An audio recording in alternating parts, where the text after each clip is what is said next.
Okay, so God is a God of order, right? Even in when you go all the way back to our creation, He's a God that does things in order. He's a very organized God, right? So, back in Genesis chapter 3, verse 6, there's something very interesting that is going on here. Now, a lot of time people think that sin is literally all action. That's it. Um, but those that know really know, they know that it doesn't start with the action first. Actions is literally like the last and the final stage of sin, because sin is in stages. And the very first stage starts with the desire in your hearts. And so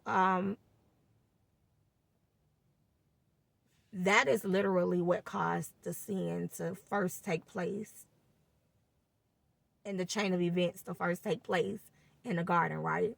But watch this. The serpent, because this ram, this creation of this ram was created for humans.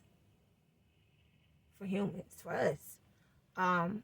Yes, there was demonic entities down here long before we got here, before anything was ever formed. It was darkness, etc. We know this. Um, I did a Let Me Give You Bible about this as well. But fast forward, this particular realm, the beauty of it, the the nature of it, all of it, it was created for us, right? And the only way that these demonic entities and Satan himself can literally come over is literally involving demonic possession, getting an open invitation from a human via summoning them to come over, or watch this, through sin, right? So fast forward, there is something out of order here in Genesis 3:6, because God made man first, right? And even though the Bible isn't specific on telling us exactly what happened, in betweens, God made man first, and we know this, right? God put man in charge over everything and made him head of his house, head of that garden, right? Head of his wife, to lead Eve, to lead his mate, right?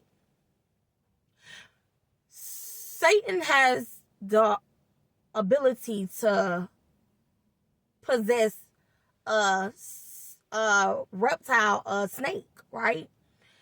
And I don't know if you're familiar, but let me help you out. So if a person wanted to go do business with someone, or if a CEO wanted to go do business with another CEO, right? They would go to the place of business, and they would literally ask to speak to nobody but the one that was in charge, right? So when Satan in the form of the serpent came to the garden, right? Slithered his way in the garden, right? He spoke directly to the one that was literally in charge. It wasn't even the fact that Adam wasn't there, because in that verse, it clearly stated she partook and then gave to, not went to go look for, not called for, not hooty hoop for, like he's right here. So pause. What could have possibly happened from the time God literally took that rib and created Eve all the way up until this moment that would have literally caused Adam to be out of order? So much so to Satan literally knew this and came and did business with and consulted with the person, watch this, that God didn't say was in charge, but that they put.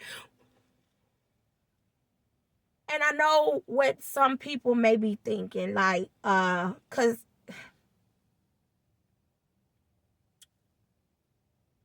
I can only go off of what I've seen with my own two eyes. When men aren't able to walk in their true authority, it's heartbreaking. When men aren't able to be what God, what God created them to be and called them to be, it's frustrating, it's hurtful, it's painful. They feel like they're lesser than. And in this moment, you have this husband, you have this man literally sitting on the sidelines as if he's the lesser of the two, literally watching his mate, somebody that God created after and not before him, do business on behalf of both him and her for the sake of their whole bloodline, with somebody that they don't even know at that. And it cost them because they weren't in alignment, right? It cost them so much.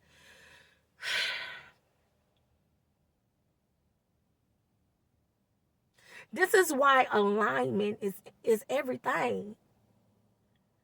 And in this moment, in this segment of Let Me Give You Bible, yes, I'm talking about man and woman, but it goes even beyond the scopes of a man and a woman's relationship, a husband and a wife's relationship. It's in any and every aspect of your life where you're not in alignment with what God said. You cannot expect for your life to go pleasantly. You can't expect for God to get involved when you're out of order when it comes down to what he said. And he's being the almighty God that he is. He's never going to intervene unless you invite him in, even in this situation of him seeing what may have been the cause of Adam getting out of order and being beneath Eve instead of being above her. He couldn't intervene. The only time he intervened was when there was a direct disapproval and involvement of in the breaking of the covenant. This is when he got in and said, listen, hold on, where you at? You did something I told you not to do, and the only reason why it happened in the first place was because you was out of order. This is the only reason why I gotta come in right now and curse everybody, including the serpent, because there was out of orderness going on. I gave you, this is what God will tell you every time, I gave you the sauce. How you failing with the answer key? I told you.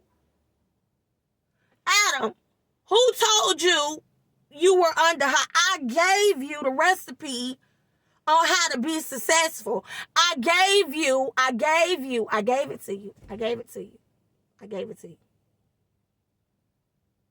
And before we get to talking and judging Adam and judging Eve by what they did, we need to look at our own sins, look at our own self in the mirror and ask, like, hold on, wait a minute, because what has God given me that I've messed around and placed out of order, which is why there's a blockage, which is why there may be a stop, which is why I may feel like I'm distanced from God. This is what you got to ask yourself in areas where you feel like there's no flowing and it should be flowing. Even overflow in your life. God is a God of alignment. That's just how it is. What in your life is out of alignment? Okay? As always, I love y'all and bye.